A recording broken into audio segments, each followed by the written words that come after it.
Rose, got something to tell you. Well, come on. Wait till I get this food on the table. Rose, I don't know how to say this.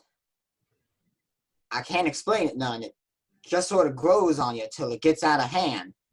It starts out like a little bush, and the next thing you know, it's a whole forest. Troy, what is he talking about? I'm talking, woman, let me talk. I'm trying to find a way to tell you.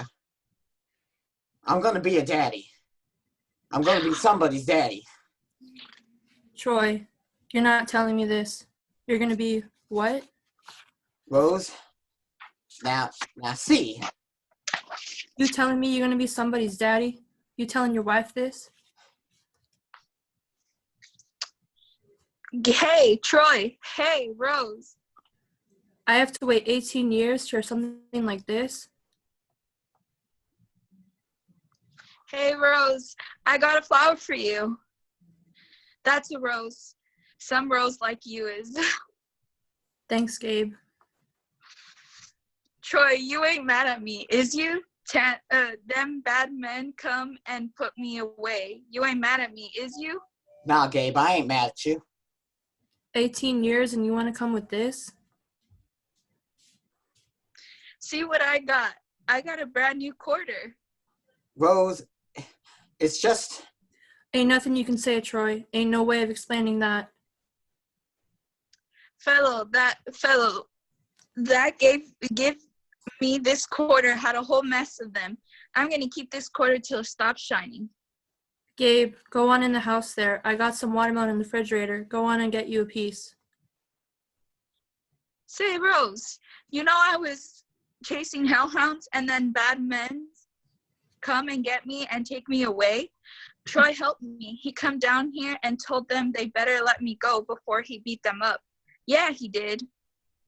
You go on and get you a piece of watermelon, Gabe. Them bad men's is gone now. Okay, Rose, want to get me some watermelon? The kind with the stripes on it. Why, Troy? Why? After all these years, you come dragging this into me now? It don't make no sense at your age. I could have expected this 10 or 15 years ago, but not now. Age ain't got nothing to do with it, Rose. I done tried to be everything a wife should be, everything a wife could be. Been married 18 years and I got to live to see the day you tell me you've been seeing another woman and done fathered a child by her. And you know I ain't never wanted no half nothing in my family. My whole family is half. Everybody got different fathers and mothers. My 2 sisters and my brother. Can't hardly tell who's who. Can never sit down and talk about Papa and Mama. It's your Papa and your Mama and my Papa and my Mama. Rose, stop it now. I ain't never wanted that for none of my children. And now you want to drag your behind in here and tell me something like this? You ought to know. It's time for you to know. Well, I don't want to know, goddammit. I can't just make it go away. It's done now. I can't wish the circumstance of the thing away. And you don't want to either. Maybe you want to wish me and my boy away. Maybe that's what you want. Well, you can't wish us away. I've got 18 years of my life invested in you. You ought to have stayed upstairs in my bed where you belong. Rose, now listen to me. We can get a handle on this thing. We can talk this out. Come to an understanding. All of a sudden it's we. Where was we when you was down there rolling around with some godforsaken woman? We should have come to an understanding before you started making a damn fool of yourself. You're a day late and $1 short when it comes to understanding of me. It's just, she gives me a different idea, a different understanding about myself. I can step out of this house and get away from the pressures and problems. Be a different man. I ain't got to wonder how I'm going to pay the bills or get the roof fixed. I can just be a part of myself that I ain't never been. What I want to know is, do you plan to continue seeing her? That's all you can say to me. I can sit up in our house and laugh. Do you understand what I'm saying? I can laugh out loud, and it feels good. It reaches all the way down to the bottom of my shoes. Rose, I can't give that up. Maybe you ought to go on and stay down there with her, if she a better woman than me. It ain't about nobody being a better woman or nothing. Rose, you ain't to blame. A man couldn't ask for no woman to be a better wife than you been. I'm responsible for it. I done locked myself into a pattern trying to take care of you, all that I forgot about myself. What the hell was I there for? That was my job, not somebody else's. Rose, I done tried all my life to live decent, to live a clean, hard, useful life. I tried to be a good husband to you in every way I knew how. Maybe I come into the world backwards, I don't know. But you're born with 2 strikes on you before you come to the plate. You gotta guard it closely. Always looking for the curveball on the inside corner. You can't afford to let none get past you.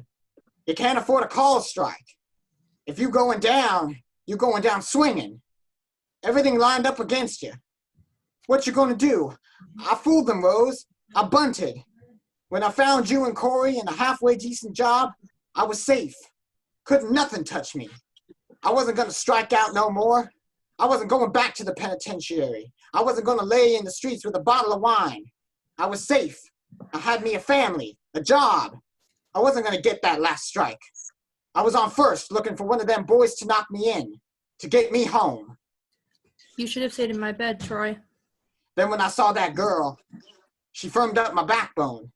And I got to thinking that if I tried, I just might be able to steal second. Do you understand? After 18 years, I wanted to steal second. You should have held me tight. You should have grabbed me and held on. I stood on first base for 18 years and I thought, well, God damn it, go on for it. We're not talking about baseball. We're talking about you going to lay off in bed with another woman and then bring it home to me. That's what we're talking about. We ain't talking about no baseball. Rose, you're not listening to me. I'm trying the best I can to explain it to you. It's not easy for me to admit that I've been standing in the same place for 18 years. I've been standing with you. I've been right here with you, Troy. I got a life too. I gave 18 years of my life to stand in the same spot with you. Don't you think I ever wanted other things? Don't you think I had hopes and dreams and hopes? What about my life? What about me? Don't you think it ever crossed my mind to want to know other men? That I wanted to lay up somewhere and forget about my responsibilities? That I wanted someone to make me laugh so I could feel good? You're not the only one who's got wants and needs. But I held on to you, Troy. I took all my feelings and my wants and my needs and my dreams and I buried them inside you. I planted a seed and watched and prayed over it. I planted myself inside you and waited to bloom. And it didn't take me no 18 years to find out the soil was hard and rocky and it wasn't ever going to bloom. But I held on to you, Troy. I held you tighter. You was my husband. I owed you everything I had, every part of me I could find to give you. And upstairs in that room, with the darkness falling in on me, I gave everything I had to try to erase the doubt that you wasn't the finest man in the world. And wherever you was going, I wanted to be there with you, because you was my husband. But that's the only way I was going to survive as your wife. You was always talking about what you give and what you don't have to give, but you take too. You take. You don't even know nobody's given.